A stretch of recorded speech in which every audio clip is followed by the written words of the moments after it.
everyone, welcome to Step Up Academy. I am Dr. Ananya Dixit, your biology educator और हम पढ़ रहे थे आपका chapter number 8 heredity and evolution. इस वीडियो में हम देखने वाले हैं dihybrid cross. Monohybrid cross हमने पढ़ चुका है। अगर आप वो वीडियो देखना चाहते हो तो आप लेफ्ट साइड में आपको आई बटन दिख रहा होगा, आप उसको क्लिक कर सकते हैं। ओके, क्लिक करके आप वो वीडियो देख सकते हैं। तो मोनो हाइब्रिड क्रॉस में हमने देखा था कि जो उन्होंने क्या लिए थे, मेंडल ने एक्सपेरिमेंट के लिए सिंगल पेयर लिए थे, सिंगल कंट्रास्टिंग पेयर लिए थे। Okay, mono. अब क्या है यहाँ पे डाई, तो इसका मतलब है कि मेंडल ने क्या किया, उन्होंने दो कंट्रास्टिंग पेयर लिए किसके, जीन के। ओके, तो क्या लिया, कैसे किया, वो हम देखते हैं। Involves the inheritance of two pairs of contrasting characteristics at the same time. Okay, dihybrid cross क्या होता है, dihybrid cross में दो पेयर लेते हैं, दो कंट्रास्टिंग पेयर लेते हैं एक ही टाइम पे। ओके, कलर, पेन का कलर चेंज कर लेती हूँ मैं। Okay, the two pairs of contrasting characteristics chosen bye Mendel were shape and colour of seed. Okay, तो मेंडल ने जो दो कंट्रास्टिंग पेयर लिए थे, चूज करे थे, वो कौन कौन से थे, शेप था और कलर था, किसका, सीड का। तो राउंड येलो था, round yellow seeds and wrinkled green seeds. यहाँ पे जो है ये गलत लिखा हुआ है। ओके, तो उन्होंने लिया था राउंड ग्रीन सीड्स लिए थे उन्होंने, और रिंकल्ड येलो सीड्स लिए थे। क्या लिया था, राउंड ग्रीन और येलो, ग्राउंड ग्रीन और रिंकल्ड येलो सीड्स लिए थे। ओके, काफ़ी सारी बुक्स में, काफ़ी सारी साइट्स पे आपको यही चीज़ मिलेगी, round yellow and wrinkled green, जो कि गलत है। आपकी एनसीईआरटी बुक में जो लिखा है वो ही आपको याद रखना, और वो ही सही बात है कि उन्होंने राउंड ग्रीन लिए थे और रिंकल्ड येलो सीड्स लिए थे। ओके, तो ये जो पिक्चर है, ये जो फिगर है, ये जो डायग्राम है, जो भी फ्लो चार्ट है, ये आपकी एनसीईआरटी बुक से लिया गया है। और एनसीईआरटी बुक में क्या दिया, राउंड ग्रीन था और रिंकल्ड येलो था। Don't get confused. अगर पूछा जाए डाई हाइब्रिड क्रॉस में कौन से दो टाइप के सीड्स लिए थे, तो एक था राउंड ग्रीन और दूसरा था रिंकल्ड येलो। काफ़ी सारी बुक में क्या लिखा रहता है कि राउंड येलो लिया था और रिंकल्ड ग्रीन लिया था। गलत बात है ये, हमें ये ही चीज़ याद रखना है। मोस्ट ऑफ द प्लेसेस पे, बुक्स में, साइट्स में आपको गलत चीज़ मिलेगी, बट हमें एनसीईआरटी ही पढ़ना है, उसी को फॉलो करना है। Okay, Now, Mendel took pea plants with two contrasting characteristics. Mendel ने pea plants लिया था और दोनों pea plants कैसे थे, अलग अलग contrasting characteristics के थे। That is one with a green round seed. एक pea plant के जो seeds थे, जो peas थे, वो कैसे थे, green और wrinkled थे। ओके, ग्रीन और राउंड थे, सॉरी मैं भी कंफ्यूज हो गई, ग्रीन और राउंड थे। और जो दूसरे थे, and the other one with yellow wrinkle seeds. Okay, एक प्लांट था जिसके सीड्स कैसे थे, राउंड ग्रीन थे, और जो दूसरा प्लांट था उसके सीड्स कैसे थे, रिंकल्ड येलो थे। Okay, when the F1 progeny, ये F1 है, okay, F1 progeny was obtained, they had round and yellow seeds, thus establishing that round and yellow are dominant trait. Okay, तो जब उनको क्रॉस पॉलिनेट करवाया तो जो F1 progeny थी, जो फर्स्ट जनरेशन थी, उसमें उनको सारे की सारे सीड्स कैसे मिले, सारे सीड्स जो थे उनका शेप राउंड था और कलर येलो था। तो उन्होंने ये बताया कि राउंड जो शेप है और येलो जो कलर है, वो दोनों क्या है, डोमिनेंट ट्रेट है, डोमिनेंट कैरेक्टरिस्टिक्स है। Okay, Mendel then allowed the F1 progeny to be self-crossed or self-pollinated to obtain F2 progeny. Okay? अब उन्होंने सेम स्टोरी तो वही है, स्टोरी जैसा उन्होंने मोनो हाइब्रिड क्रॉस में किया था वैसे ही डाई हाइब्रिड में किया है, बट डाई हाइब्रिड में दो कॉन्ट्रास्टिंग पेयर को वो स्टडी कर रहे हैं और मोनो हाइब्रिड में उन्होंने सिंगल कॉन्ट्रास्टिंग पेयर को स्टडी करा था। ओके, तो ये पढ़ रहे हैं, स्टडी कर रहे हैं। तो क्या किया उन्होंने, जो F1 जनरेशन को उन्होंने सेल्फ पॉलिनेट करवाया और उनको मिली F2 जनरेशन।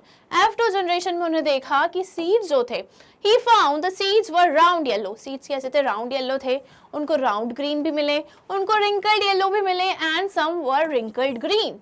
ओके तो उन्हें क्या क्या मिला, उनको round yellow, round green, wrinkled yellow, wrinkled green, ये सारे टाइप के सीड्स उनको सेकेंड जनरेशन में देखने को मिले. The ratio of plant with above characteristics was 9:3:1, okay, respectively. मतलब कि उनको जो थे 9 कौन से मिले थे, राउंड येलो सीड्स मिले थे. 3 के रेशियो में कौन से मिले थे, 3 के रेशियो में उनको राउंड ग्रीन मिले थे. और 3 के रेशियो में जो सेकेंड 3 है वो रेशियो किसका था, वो था रिंकल्ड येलो का. और जो 1 के रेशियो में प्लांट्स थे, सीड्स थे, वो किस टाइप के थे, रिंकल्ड ग्रीन के थे. ओके 9:3:3:1 ये रेशियो था. ये पूछा जाता है, आपको बताना पड़ेगा कि सॉरी डाई क्रॉस में सेकेंड जनरेशन का फिनोटाइपिक रेशियो क्या है. तो आप बताओगे 9:3:3:1. ओके और क्या था, 9 जो था वो राउंड ग्रीन का था, राउंड येलो का था. जो 3 था वो भी किसका था, वो भी राउंड ग्रीन का था. पहले राउंड हम दोनों कर लेंगे, ठीक है. सबसे पहले सबसे ज्यादा तो हमें कौन से मिलेंगे, जो डोमिनेंट कैरेक्टरिस्टिक्स है. तो डोमिनेंट क्या है, राउंड और येलो. तो राउंड और येलो आपको याद रखना है किस रेशियो में, 9 के रेशियो में है. ओके फिर आएगा दूसरा राउंड और दूसरा कलर. तो राउंड और दूसरा कलर क्या था, ग्रीन, है ना. तो राउंड ग्रीन कितने थे, 3 के रेशियो पे थे. ठीक है जितने भी पी प्लांट्स थे वो किस रेशियो में थे, 3 रेशियो में थे. फिर आता है रिंकल्ड येलो. अब क्या होगा, रिंकल्ड येलो कितने थे, वो भी 3 रेशियो में थे. और रिंकल्ड ग्रीन जो है, जो डोमिनेंट कैरेक्टर है, दोनों ही सॉरी रिसेसिव कैरेक्टर है, सॉरी दोनों क्या है, रेसेसिव जीन है, रेसेसिव ट्रेट है, वो सिर्फ सिंगल 1 के रेशियो में मिला था. Mendel observed that 2 new combination has appeared in F2 generation. उन्होंने देखा कि 2 नए कॉम्बिनेशन उनको सेकेंड जनरेशन में देखने को मिले. और वो 2 नए कौन से थे, वो थे कौन से थे वो, एक तो था रिंकल्ड ग्रीन था और एक राउंड ग्रीन था, है ना. रिंकल्ड येलो, रिंकल्ड ग्रीन, ये सारे थे. इन F2 generation all the 4 characters were assorted out independently of the other. ठीक है सेकेंड जनरेशन में क्या था, जो 4 कैरेक्टरिस्टिक्स थे. ठीक है 4 कैरेक्टरिस्टिक्स कौन से, 2 तो शेप के हो गए और 2 कलर के हो गए. शेप के कौन से, राउंड एंड रिंकल, और कलर कौन सा, ग्रीन एंड येलो. वो क्या थे, वो अपने आप अलग अलग किसी और पे डिपेंडेंट नहीं थे, वो खुद पे ही इंडिपेंडेंट है ना, सेल्फ डिपेंडेंट थे वो. Therefore, he said that pair of alternating or contrasting characters behave independently of the other pair. तो यहाँ पे क्या बताया जाता है, यहाँ पे बताया जाता है कि यहाँ पे एक लॉ होता है, वो मैं अभी थोड़ी देर से बताऊंगी. पहले ये समझ लेते हैं इधर लिखा क्या है, कि जो शेप है वो उसका कोई लेना देना नहीं है कलर से. शेप वाला जीन जो है वो अपने आप को खुद एक्सप्रेस करेगा, और जो कलर वाला जीन है वो अपने आप को खुद एक्सप्रेस करेगा, है ना. ये कैसे पता चला, ये हमको पता चला क्योंकि हमें फर्स्ट जनरेशन में हमने क्या उनसे 2 सीड्स लिए थे, राउंड ग्रीन और रिंकल्ड येलो, है ना. और हमें फर्स्ट जनरेशन में क्या मिला था, हमें सारे सीड्स मिले थे राउंड येलो वाले. एक ट्रेट था, अगर हम शेप की बात करें तो एक पेरेंट से शेप आया था और दूसरे पेरेंट का उसने कलर ले लिया था, है ना. तो ये क्या हुआ, अगर येलो आ रहा है, अगर येलो वाला डिपेंडेंट होता कलर पे, तो वो बोलता ना कि भाई तू ही चलेगा मेरे साथ, मुझे दूसरे कैरेक्टरिस्टिक्स नहीं चाहिए, ना वो दिखने भी नहीं चाहिए, है ना. ऐसा होता, बट ऐसा नहीं है, ऐसा नहीं है. येलो को जो शेप है, राउंड जो है, उसको कलर से कोई लेना देना नहीं है, और जो कलर वाले जीन है उनको शेप वाले जीन से कोई लेना देना नहीं है. वो इंडिपेंडेंटली अपने आप को क्या करेंगे, एक्सप्रेस करेंगे. ओके यहाँ पे कोई भाईचारा नहीं होने वाला है, यही बात है. तो यहीं पे ये लिखा है कि जो 2 पेयर है कॉन्ट्रास्टिंग, ठीक है, एक हो गया शेप, एक हो गया कलर. तो शेप और कलर का एक दूसरे से आपस में कोई मेल मिलाप नहीं है, कोई लेना देना नहीं है. शेप अपने आप को खुद एक्सप्रेस करेगा और कलर जो है वो अपने आप को इंडिपेंडेंटली एक्सप्रेस करेगा. For example seed colour is independent of seed coat. तो सीड का जो कलर है वो इंडिपेंडेंट है सीड कोट से. ठीक है, जो उसकी कवरिंग है उससे। The independent inheritance of two separate traits, shape and colour of seed is schematically shown below. Okay, तो ये जो इनहेरिटेंस है अलग अलग क्या कंट्रास्टिंग पेयर को रिसीव करने का, एक्सप्रेस करने का, वो पूरा यहाँ क्रॉस में दिया हुआ है, स्केमेटिकली यहाँ पे रिप्रेजेंट किया गया है। ओके तो यहाँ पे दिया है कि डाइहाइब्रिड क्रॉस में क्या लिया था, पेरेंट जो थे वो राउंड ग्रीन थे और रिंकल्ड येलो थे, इनको हमने क्रॉस करवाया था। फिर क्या मिला था हमें, फिनोटिपिक रेशियो सेकेंड जनरेशन में 9:3:3:1 का हमें देखने को मिला था। ओके, ऑब्जर्वेशन क्या समझ में आया इससे, इससे ये समझ में आया जब हमने यहाँ पे क्या लिया है, आर मतलब राउंड, ठीक है, कैपिटल आर को हम राउंड से डिनोट कर रहे हैं, राउंड को डिनोट कर रहे हैं, और स्मॉल वाई हम डिनोट कर रहे हैं ग्रीन के लिए, ग्रीन कलर के लिए। ओके और यहाँ पे क्या है, स्मॉल आर है, स्मॉल आर हम रिंकल्ड के लिए डिनोट कर रहे हैं, और कैपिटल वाई हम डिनोट कर रहे हैं येलो कलर के लिए। ओके तो when capital R small y's was crossed with small r and capital Y's in F1 generation, all were क्या थे, all were capital R small r, मतलब सारे ही थे, सबके ट्रेड्स इसमें प्रेजेंट है, ठीक है, राउंड एंड येलो सीड्स। और वर क्या थे, जितने सीड्स थे भले ही उनमें दोनों के कैरेक्टरिस्टिक्स प्रेजेंट है, बट एक्सप्रेस कौन सा हुआ, राउंड शेप एक्सप्रेस हुआ और येलो कलर सीड एक्सप्रेस हुआ, येलो कलर एक्सप्रेस किया। Self pollination of F1 plants give parental phenotype and 2 mixtures. Okay तो सेल्फ पॉलिनेशन के बाद F1, जब हमने F1 प्लांट को F1 प्लांट, ठीक है, जो जनरेशन था, जो फर्स्ट जनरेशन का था, जब उसको सेल्फ पॉलिनेट करवाया तो उन्होंने क्या दिया, पेरेंटल फिनोटाइपिक तो दिया, ठीक है। पेरेंटल फिनोटाइप क्या था कि ये 2 सीड्स कौन से थे, एक तो राउंड ग्रीन भी दिए और रिंकल्ड येलो भी दिए, साथ में 2 मिक्सचर भी दिए। अब 2 मिक्सचर कौन से हो गए, 2 मिक्सचर हो गए round yellow and wrinkled green. Okay now seeds plant recombinant round yellow and wrinkled green. Seeds plants in the ratio of 9:3:3:1. ये रेशियो था और ये रेशियो इम्पॉर्टेंट है, ये हमें याद रखना है, ठीक है। Now round and yellow seeds are dominant character, round और येलो जो थे वो डोमिनेंट कैरेक्टर थे। Occurrence of new phenotype combination show the genes for round and yellow seeds are inherited independently of each other. Okay क्या बताया गया कि अगर हमें F1 जनरेशन में सारे के सारे प्लांट्स राउंड येलो मिल रहे हैं, राउंड येलो मिल रहे हैं, और पेरेंट्स क्या थे, पेरेंट्स थे राउंड ग्रीन और रिंकल्ड येलो, है ना। तो शेप एक पेरेंट का एक्सप्रेस हुआ, कलर दूसरे पेरेंट का एक्सप्रेस हुआ, तो ये दोनों जो है, इन दोनों का आपस में कोई मेल मिलाप नहीं है, कोई जोर नहीं है, ये अपने आप को एक्सप्रेस करेगा शेप, और कलर अपने आप को एक्सप्रेस करेगा, दोनों का एक दूसरे पे कोई इन्फ्लुएंस नहीं है, ये इंडिपेंडेंटली खुद को एक्सप्रेस कर रहे हैं। ओके इनहेरिट इंडिपेंडेंटली हो रहे हैं, यही बात है, कंक्लूजन यही है। ओके ओके अब यहाँ पे क्या लिखा है, how do these traits get expressed.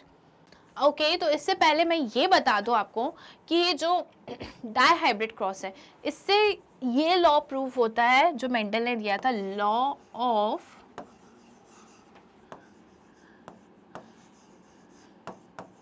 Independent assortment.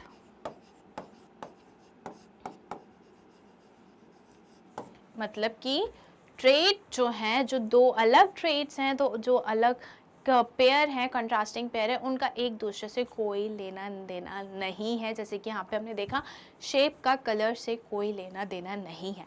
Okay एक मैं चीज़ ये भी आपको बताना चाहूँगी कि जैसे काफ़ी सारी बुक्स में और काफ़ी सारे ऑनलाइन प्लेटफॉर्म पे भी ये दिया हुआ है कि राउंड और येलो सीड्स थे, रिंकल्ड और ग्रीन सीड्स थी। ओके राउंड येलो थे, रिंकल्ड ग्रीन थी। अब अगर और क्या दिया कि फर्स्ट जनरेशन में सारे के सारे क्या थे, राउंड येलो ही थे। तो अगर पेरेंट राउंड येलो ही है और प्रोजेनी में राउंड येलो ही आ रहा है, तो इससे मेंडल जो है वो कैसे बता पाते कि वो दोनों एक दूसरे पे कि दूसरे से अलग हैं, इंडिपेंडेंट हैं, एक दूसरे से लेना देना नहीं है।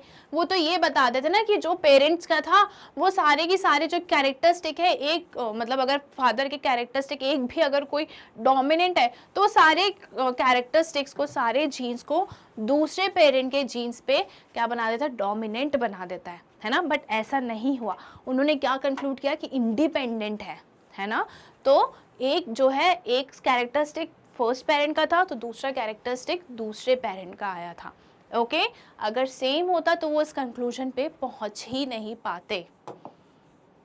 तो लॉ ऑफ इंडिपेंडेंट असॉर्टमेंट जो था वो इससे हमें ये डायहाइब्रिड क्रॉस से पता चलता है। अब हम बात करते हैं कि ये जो ट्रेट्स हैं ये कैसे एक्सप्रेस होते हैं। Cellular DNA is the information source for making protein in the cell. Okay, तो जो डीएनए है, सेल के अंदर जो डीएनए है उनके पास सेगमेंट होता है जिसको हम जीन्स बोलते हैं, और जीन के पास प्रोटीन बनाने की इंफॉर्मेशन होती है, कैसे प्रोटीन बनेगा, कितना बनेगा, कितना काम करेगा, वो सब। A section of DNA that provides information of one protein is called the gene for that protein. Okay, DNA का अगर एक सेक्शन कोई पर्टिकुलर प्रोटीन बनाने की इंफॉर्मेशन दे रहा है तो उस सिंगल सेक्शन को हम क्या बोलते हैं, सिंगल सेगमेंट को हम क्या बोलते हैं, gene for that protein. Okay, ये डीएनए है, ये डीएनए है। ओके, ये अलग प्रोटीन है, ये अलग प्रोटीन है, और ये अलग प्रोटीन है, राइट। तो ये क्या हो जाएगा, जीन हो जाएगा कि ये जीन के पास एक स्पेसिफिक इंफॉर्मेशन है स्पेसिफिक प्रोटीन बनाने के लिए। ओके, तो ये बात हो गई कि ये ऐसे जो ट्रेट्स हैं वो अपने आप का एक्सप्रेस करते हैं। अब प्लांट हाइट कैन दस depend on the amount of a particular plant hormone. अब प्लांट हाइट जो है वो किस पे डिपेंड करती है, प्लांट हार्मोन पे डिपेंड करती है बहुत कुछ, है ना। कुछ तो भी हमने कंट्रोल एंड कोऑर्डिनेशन में देखा है। The amount of the plant hormone में it will depend on the efficiency of the process of making it. Okay, अब जो क्या है, हार्मोन जितना बन रहा है, ओके, वो किस पे, हार्मोन कितना काम करेगा, वो किस पे डिपेंड करता है कि हार्मोन कितने अच्छे से बन रहा है, किस प्रोसेस से बन रहा है। ओके, क्या लिखा है यहाँ पे, the amount of the plant hormone made, जितना भी हार्मोन बना है वो डिपेंड करेगा कि वो उसकी जो प्रोसेस है बनने की वो सही से हुई है या नहीं हुई है। ओके, सेलुलर डीएनए के पास क्या इंफॉर्मेशन है, प्रोटीन सिंथेसाइज करने की। ओके, सेलुलर डीएनए के पास information source, synthesize of protein, और क्या बनेगा, एंजाइम बन जाएगा। एंजाइम जो होते हैं वो अगर अच्छे से काम कर रहे हैं, अच्छे से हार्मोन बना रहे हैं, अगर एंजाइम वर्क्स एफिशिएंटली, एंजाइम अच्छे से काम कर रहे हैं तो ज़्यादा से ज़्यादा हार्मोन बनेंगे, अच्छे हार्मोन्स बनेंगे, और इसके कारण क्या होगा, प्लांट्स की हाइट बढ़ जाएगी। Okay, Therefore genes control characteristics and traits, और इसलिए हम क्या बोलते हैं, जीन जो है उनके पास इंफॉर्मेशन होती है कैरेक्टरिस्टिक्स और ट्रेट्स की। ओके, वो कंट्रोल करते हैं। तो यहाँ पे जो है हमारा डायहाइब्रिड क्रॉस और मेंडल्स एक्सपेरिमेंट्स और लॉ ऑफ इंडिपेंडेंट असॉर्टमेंट होता है कंप्लीट। ऐसी और वीडियोस देखने के लिए आज ही स्टेप अप अकेडमी को सब्सक्राइब करिए और अपने फ्रेंड्स, कजिन्स और गर्लफ्रेंड्स के साथ इनको शेयर कर, गर्लफ्रेंड के साथ इसको शेयर करना मत भूलिए, क्योंकि यहाँ पे केजी से लेकर 12 तक के सारे सब्जेक्ट के सारे वीडियोस मिलते हैं फ्री। साथ ही साथ मल्टीपल कॉम्पिटिटिव एग्जाम्स जैसे कि नीट, जेईई, CUET की भी प्रिपरेशंस होती हैं। Thank you.